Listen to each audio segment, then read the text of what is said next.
One of the tightest Senate races in the country is happening in South Carolina. Republican Senator Lindsey Graham is fending off a challenge from Democrat Jaime Harrison. Harrison criticized Senator Graham for reversing his stance on filling a Supreme Court vacancy in an election year. He also installed a plastic barrier between himself and Graham as a rebuke to his attitude about COVID-19. Graham cast his competitor as a, quote, pawn for radical liberal agenda. Here's a clip. It reminds me of playing Monopoly with my son. You change the rules, he changes the rules every time he gets.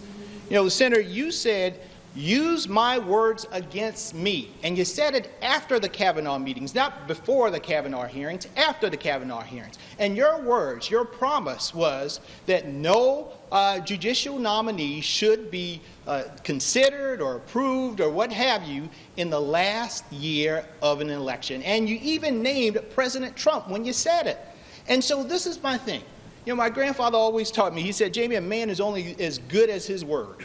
Well, Senator, how good is your word when you made a promise to the American people? And even more, you made a promise to the folks in South Carolina that you wouldn't be doing what you're doing right now. All right, for more, let's bring in South Carolina political reporter for the Post and Courier, Jaime Lovegrove. Jaime, thanks very much for being with us. Boy, things are really heating up, as we saw in that clip there. So Senator Graham has held his seat for 3 terms, but the latest CBS Battleground Tracker poll shows him neck and neck with Harrison. What is behind Graham's eroding support?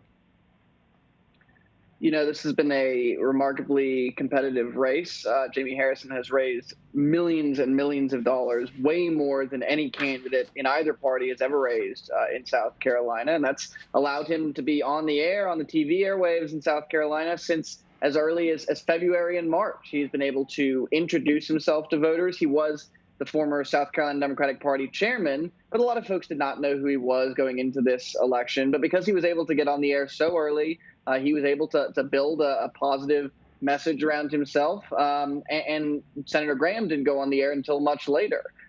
You know, there has been a lot of questions about, as we saw in the debate, Senator Graham's position switching on not just the Supreme Court, but of course, President Trump. You know, Senator Graham was one of the most vocal critics of President Trump during the 2016 presidential campaign. And shortly after Trump won, he became one of his closest allies. And, you know, Jaime Harrison has raised questions about whether that's disingenuous. And there are some South Carolina voters who agree with him. This is still a conservative state. This is still a state where the Republican is always going to be the favorite. But we have never seen this kind of money and this kind of energy pouring into a Democratic campaign in South Carolina in at least a generation.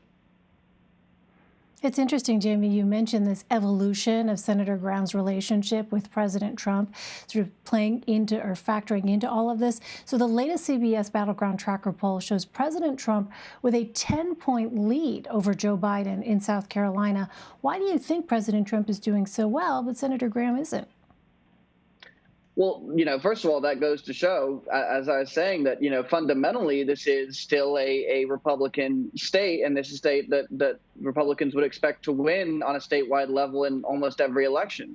You know, what's complicating the issue for Senator Graham is he's sort of tried to have it both ways a little bit, and there are some Republican voters who have not forgotten the pre-2017 Lindsey Graham. He used to have quite some popularity struggles on the right. He faced 6 primary challengers in 2014. He was able to escape without having to go to a runoff, but he has, you know, he's been censured by county Republican parties back in 2014 when he was on the Gang of 8 working on an immigration compromise with Democrats. He voted for 2 of President Obama's Supreme Court nominees, Sonia Sotomayor and Elena Kagan, and he got a lot of hatred from his right flank for that. You know, now his reputation has changed. He's lost some of the support that he had from moderate Democrats. And yet he's not entirely all the way consolidated support among Republicans. Now, he's really hoping, and I've written about this, that this Supreme Court fight is going to bring those Republican voters home, that everyone who goes in to cast a ballot for President Trump on Election Day will also cast a ballot for him.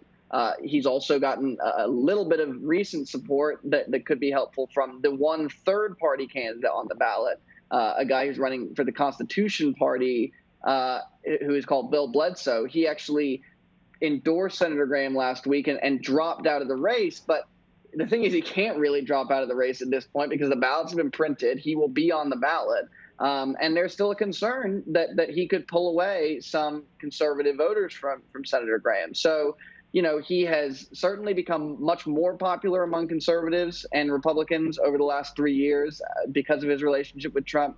But there are still some that they're skeptical of him, and he's working to close that gap in this last few weeks of the race.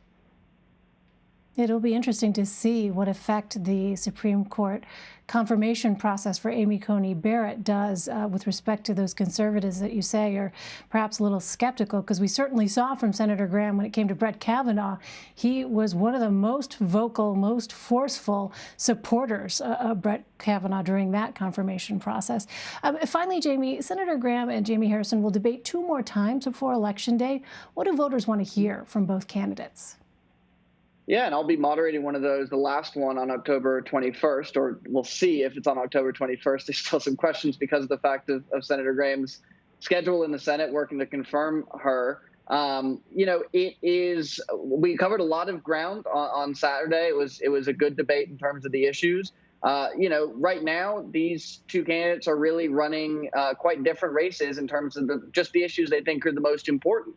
As you mentioned, there was a plexiglass next to Jaime Harrison on Saturday, and he has really tried to make the pandemic and healthcare more broadly the central focus of his campaign, as have Democrats all over the country. Senator Graham has really tried to put the focus on this Supreme Court fight. He's tried to pressure Jaime Harrison to say whether or not he would vote to confirm Amy Coney Barrett. So far, he said, I'm going to wait for the confirmation hearings. And he's also said, I don't think we should do it before the election.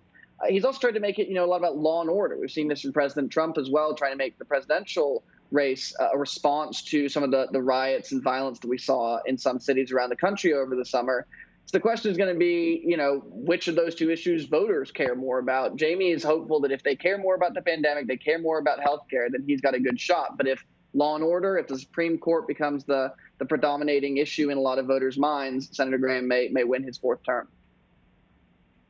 All right, Jamie Lovegrove, we have October 21st marked on our calendar. Thank you so much, Jamie, for joining us. Thank you.